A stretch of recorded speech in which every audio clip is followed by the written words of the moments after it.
నమస్తే అన్న. తిరుపతి ప్రసాదం. తిరుపతి ప్రసాదమా? Very good.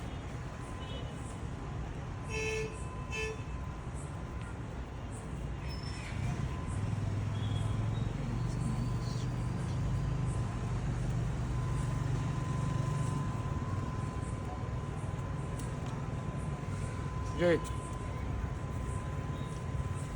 కవే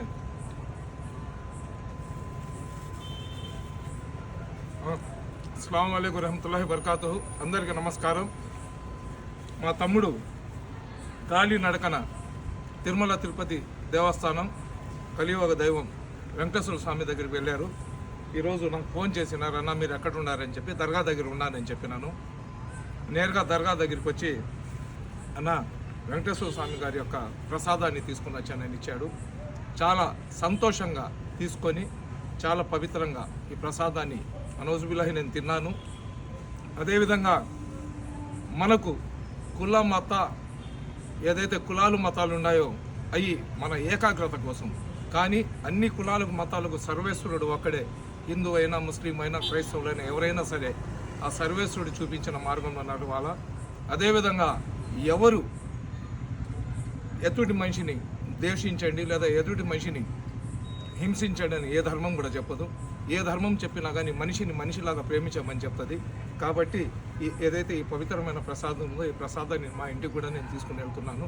కాబట్టి సోదరులారా, దయచేసి మీకు వీలైతే ఒక మనిషికి లేదా ఒక వ్యక్తికి సహాయం చేయండి, లేదా మీ ధర్మాన్ని మీరు పాటించండి. కానీ ఇతరుల ధర్మాలను కించపరిచి అవమానపరిచి హిందూ ముస్లింలను ఇప్పుడు భారతదేశం ఉన్న పరిస్థితుల్లో హిందువుల ముస్లింల మధ్య లేదా హిందూ ముస్లిం క్రైస్తవుల మధ్య భేదాభిప్రాయాలు సృష్టించి దేశాన్ని మడుకు నాశనం చేయబాకండి. నేను చెప్తున్నాను, మీకు చాలా అపోహలు ఉంటాయి. ముస్లింలు ఏంటంటే జై శ్రీరామ్ అని చెప్పరు. దర్గాలో నిలబడి నేను చెప్తున్నా జై శ్రీరామ్ అని. ముస్లింలు భారత్ మాతకి జై అని చెప్పరని చెప్తారు కదా, నేను దర్గాలో నిలబడి భారత్ మాతకి జై అని చెప్తున్నా.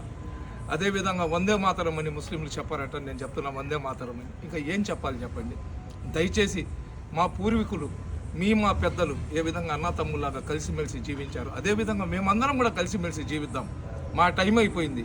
కానీ వచ్చే తరాలు ఒకళ్ళనొకళ్ళు ద్వేషించుకుంటూ ఒకళ్ళనొకళ్ళు నరుక్కుంటూ కొట్టుకుంటూ బ్రతికే విధంగా దేశాన్ని ఒక సోమాలియా లేదా అటువంటి దేశాలలాగా చేసి భారతదేశాన్ని అగ్నిగుండం చేసే బదులు ఏదైతే భారతదేశం ప్రపంచ దేశాల్లో శాంతికి మారుపేరు భారతదేశం, ఆ శాంతికి మారుపేరులాగా ఉన్న భారతదేశంలో అశాంతి చేయాల్సిన పరిస్థితులు లేకుండా మనమందరం కూడా మా బిడ్డలకు ఒక సరైన మార్గం చూపిస్తామని తెలియజేసుకుంటున్నాం. అస్సలాము అలైకుం.